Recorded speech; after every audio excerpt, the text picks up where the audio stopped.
আসসালামু আলাইকুম ওয়া রাহমাতুল্লাহ। আউযু বিল্লাহি মিনাশ শাইতানির রাজীম। বিসমিল্লাহির রহমানির রহিম।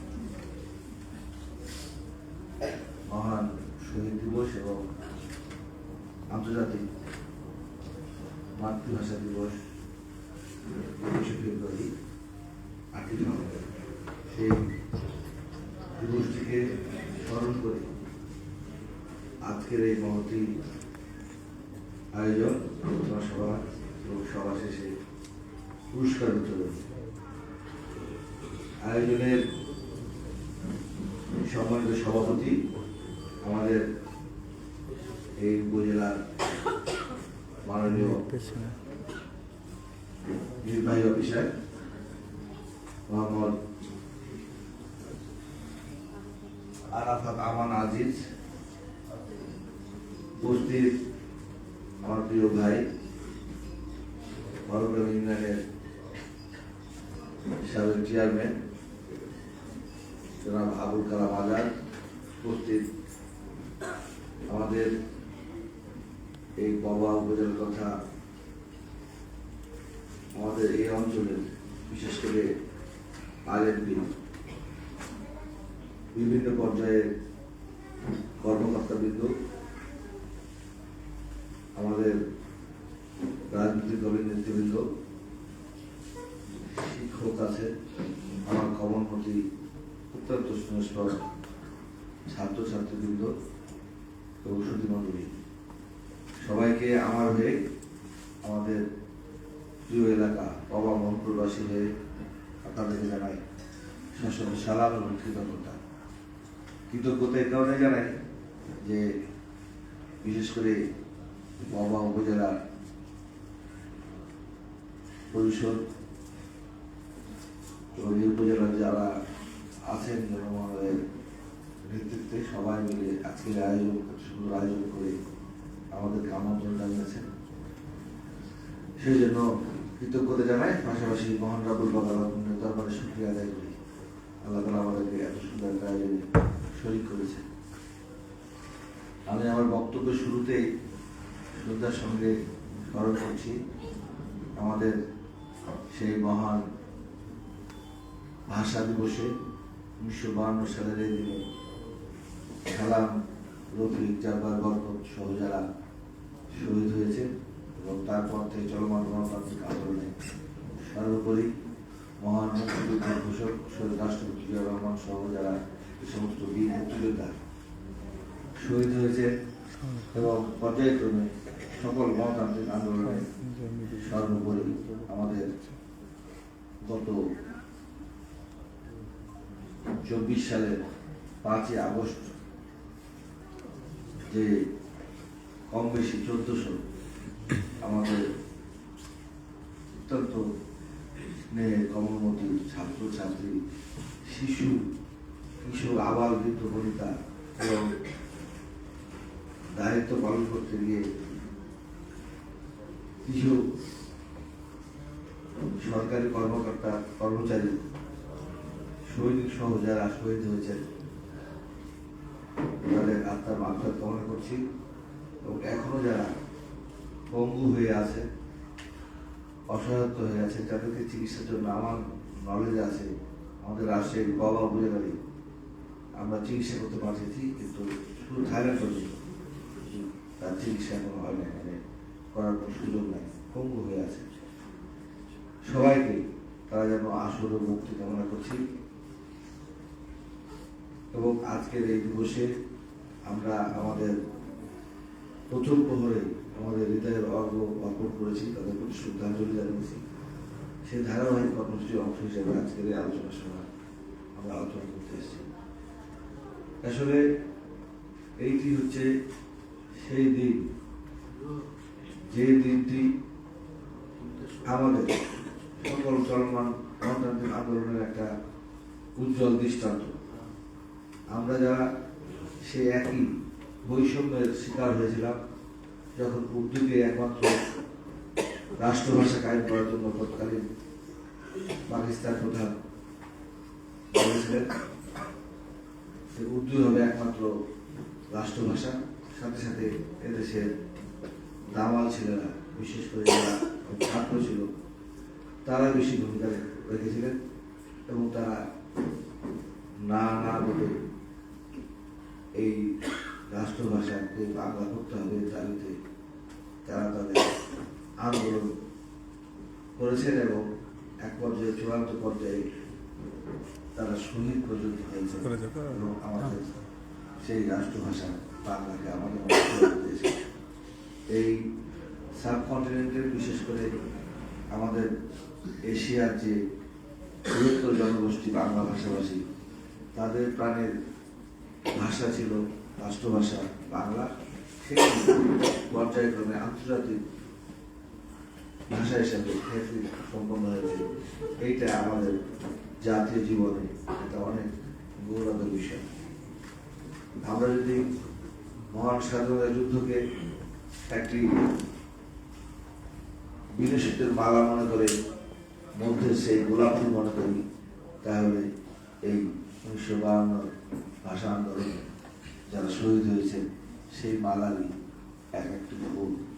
আমরা সেই জন্য তাদেরকে বরাবরের মতো আজকে অত্যন্ত শ্রদ্ধার চিত্তে আমরা স্মরণ করি। বিশেষ করে আমাদের যারা কমলমতি ছাত্রছাত্রীরা আছে তাদেরকে আমাদের এই ঐতিহাসিক মুহূর্তগুলোকে স্মরণ করে দিতে হবে। তাদের সঙ্গে আমাদের আলাপ আলোচনা সমস্ত প্রেক্ষাপটে বিশেষ করে বিদ্যাপীঠ আমাদেরকে তাদেরকে আমাদের নিজস্ব সক্রিয় সত্তাগুলির মধ্যে অন্যতম যে সমস্ত বিষয়গুলি আছে, যেমন ভাষা আন্দোলন, 54 যুদ্ধকর্মের আন্দোলন, 62 আন্দোলন, 69 গণহত্যার, মহান ছাত্রীরা যুদ্ধ, স্বৈরাচারী দিবস এবং সর্বোপরি আবার আর এক স্বৈরাচারী দিবস, এই দিবসগুলিকে আমাদেরকে মনে রাখতে হবে এবং ধারণ করতে হবে। আমরা সবাই ইতিহাস জানবো, ইতিহাস বুঝবো, অতীত মনে রাখবো, কিন্তু সামনের দিকে এগোবো। এটি হচ্ছে এখন বর্তমান সরকারের অন্যতম পলিসি এবং সেই জন্য আমরা আমাদের বাংলাদেশের মানুষ যে দায়িত্ব তাদের গত 12 ফেব্রুয়ারি বিপুলভাবে ভোট দিয়ে এদেশের মানুষকে যেমনটিভাবে সরকারি দল নির্ধারণ করেছে তেমনভাবে বিরোধী দল নির্ধারণ করেছে। আমরা আশা করি যে আমরা প্রত্যেকের ঐকান্তিক প্রচেষ্টায় বিশেষ করে রাষ্ট্র কাঠামো মেরামত, কোন রাষ্ট্র কাঠামো মেরামত, যে রাষ্ট্র অকেজ হয়ে গেছে, অচল হয়ে গেছিল, সেটাকে সচল করার জন্য যে সমস্ত প্রক্রিয়া যেগুলিকে আমরা আমাদের মানব সম্মুখে অর্থাৎ জনসম্মুখে নিয়ে এসেছি, সেটি কিন্তু আমরা 2024 সালের 5ই আগস্টের পরে আনি নাই। এটি আমাদের প্রয়াত নেত্রী, দেশনেত্রী মাদার অফ ডেমোক্রেসি এবং খালেদা জিয়া 2016 সালে জাতির সামনে তুলে ধরেছিলেন ভিশন 2030, অর্থাৎ আমরা 2020 সাল থেকে 30 সাল পর্যন্ত কীভাবে আমরা আগাবো। পরবর্তীতে আমরা যখন দেখেছি যে বাংলাদেশের মানুষ এইটিকে কিভাবে নিয়েছে, সব সময় মানুষের সকল ভালো পরিবেশ, সেই পরিবেশ যখন তারা পায় নাই, তখন আমরা দেখেছি আমাদের সেই নেতৃত্ব পর্যন্ত তারা অন্তরের হয়ে গেছে। আমরা সামনে থেকে এগোনোর জন্য সবকিছু পিছনে ফেলে জাতির সামনে 2022 সালে আমি জাতির সামনে 27টি সংস্কার ফর্মুলা দিয়েছিলাম মানুষের সামনে। পরবর্তীতে 2023 সালে 28 অক্টোবর আমরা জাতির সামনে এই রাষ্ট্রটার কাঠামোর মধ্যে 31টি কর্মপরিকল্পনা নিয়ে আমরা কাজ করেছি এবং দেশের মানুষ সেই কর্মপরিকল্পনায় সাড়া দিয়েছে। সেখানে আছে বিশেষ করে আমি আজকের এই পরিবেশে বলবো, বিদ্যালয় ভিত্তিক যেটা আছে সেটা হচ্ছে চাহিদা এবং জ্ঞান ভিত্তিক শিক্ষা ব্যবস্থা, সেটাকে আমাদেরকে বাস্তবায়ন করতে হবে। বিশেষ করে নবমপন্থী ছাত্রছাত্রীরা তারা যে শিক্ষা গ্রহণ করবে তার মধ্যে অন্যতম হচ্ছে ধর্মীয় অনুশাসন। ধর্মীয় অনুশাসন একটা শিশু জীবনে যদি অত্যন্ত বড় একটা নিয়ামক শক্তি, কারণ সেইটি যদি শুরু না হয় তাহলে একটা ভালো বোধ একটা মানুষের হতে পারে না। তাদের ধর্ম সম্পর্কে, যার যে ধর্ম সে ধর্ম সম্পর্কে তাদেরকে জানতে হবে এবং এইটা যদি এই শিশু অবস্থায় না জানে না বুঝে তাহলে সেটা অন্ধকারের মধ্যে থেকে যায়। এইটা যেমন আমাদের মাঝে আছে, আমাদের সেই 31 দফার মধ্যে আছে, তেমনই আছে যে আমরা ক্লাস 4-এ একটা শিশু যখন ক্লাস 4 পর্যন্ত উঠবে তখন তাদেরকে বাধ্যতামূলক খেলাধুলার ব্যবস্থা করার কথা বলা হয়েছে। সেই ব্যবস্থাপনার মধ্যে একটা বিষয় অন্তর্ভুক্ত আছে যে যারা খেলাধুলাতে ভালো করবে, সেটা শুধু কেউ ফুটবলে ভালো তাকে ফুটবল খেলতে দেওয়ার জন্য সুযোগ করে দেওয়া হবে, কেউ ক্রিকেটে ভালো এবং আমাদের দেশের সংস্কৃতির সমস্ত চর্চাগুলি আছে খেলাধুলা যে যেখানে হবে ভালো করবে তাদেরকে সেইভাবে ভবিষ্যতে যেন তারা এই খেলাটাকে পেশা হিসাবে নিতে পারে। যেমন আমরা দেখি খেলাধুলা করে মানুষের জীবন নষ্ট হয়ে যায়, এরকম একটা কথা আমাদের চালু আছে।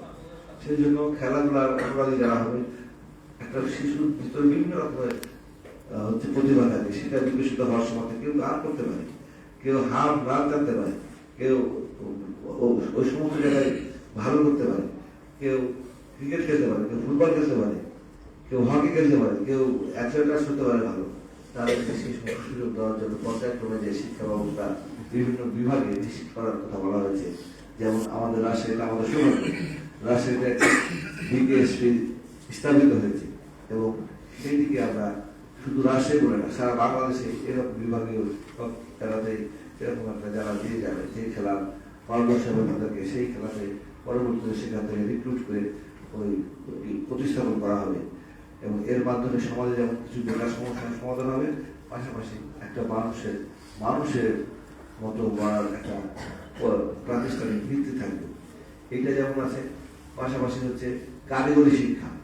এটাকে অনেক আমরা দেখি যে সমাজে যারা লেখাপড়াতে পিছিয়ে গেছে তাদেরকে কেমন আমরা টিটিসিতে ভর্তি করি, কিন্তু যারা ভালো তাদেরকেও আমাদেরকে এই কাজে লাগানো যেতে পারে। ওই জন্য আমরা স্কুলটাকে এটাকে বেছে নেওয়ার কথা বলেছি। আমরা আশা করবো যে খুব তাড়াতাড়ি আমরা এই সমস্ত রেজিস্ট্রেশনগুলো পাবো। আজকে যারা দায়িত্বে আছে বিশেষ করে কর্মকর্তারা, তাদেরকে অনুরোধ করবো যে আপনারা সবসময় এইসব বিষয়গুলোকে সজাগ থাকবেন এবং কর্মসূচিগুলো দেওয়ার সাথে সাথে আমরা যেন আমাদের প্রিয় উপজেলা বড় উপজেলায় এবং আমাদের মহাপুর এই সমস্ত এলাকাতে যেন আমরা খুব দ্রুত এই সমস্ত কর্মপদ্ধতিগুলো আমরা চালু করতে পারি। এই জন্য আমাদের সবাইকে সচেষ্ট থাকার জন্য অনুরোধ জানিয়ে আগামী দিনে আমরা আমাদের যে কোনো দিবসগুলি আছে সেই দিবসগুলি যেন আমরা যথাযথভাবে পালন করতে পারি। আমরা আমাদের ক্ষমতামতী শিক্ষার্থীদেরকে সঠিক শিক্ষা দিতে পারি। ইতিহাস বিকৃতি হয় এইটা মানুষের জানা ছিল না, সেটাও অতীতে মানুষ জেনেছে। আমরা অতীত নির্ভরশীল হবো না, অতীতকে আমরা মনে রাখবো, রেখে সামনের দিকে এগোবো। এই বলে আগামী দিনে প্রত্যেকের যেন যার যে অবস্থান সেই অবস্থান থেকে আমরা একযোগে কাজ করতে পারি এই প্রত্যয় ব্যক্ত করে সকলের সুস্বাস্থ্য কামনা করে এবং মহান ভাষা সৈনিক যারা জীবন দিয়েছে তাদের প্রতি আবার শ্রদ্ধা নিবেদন করে আমি আমার কথা শেষ করছি। আসসালামু আলাইকুম ওয়া রাহমাতুল্লাহ।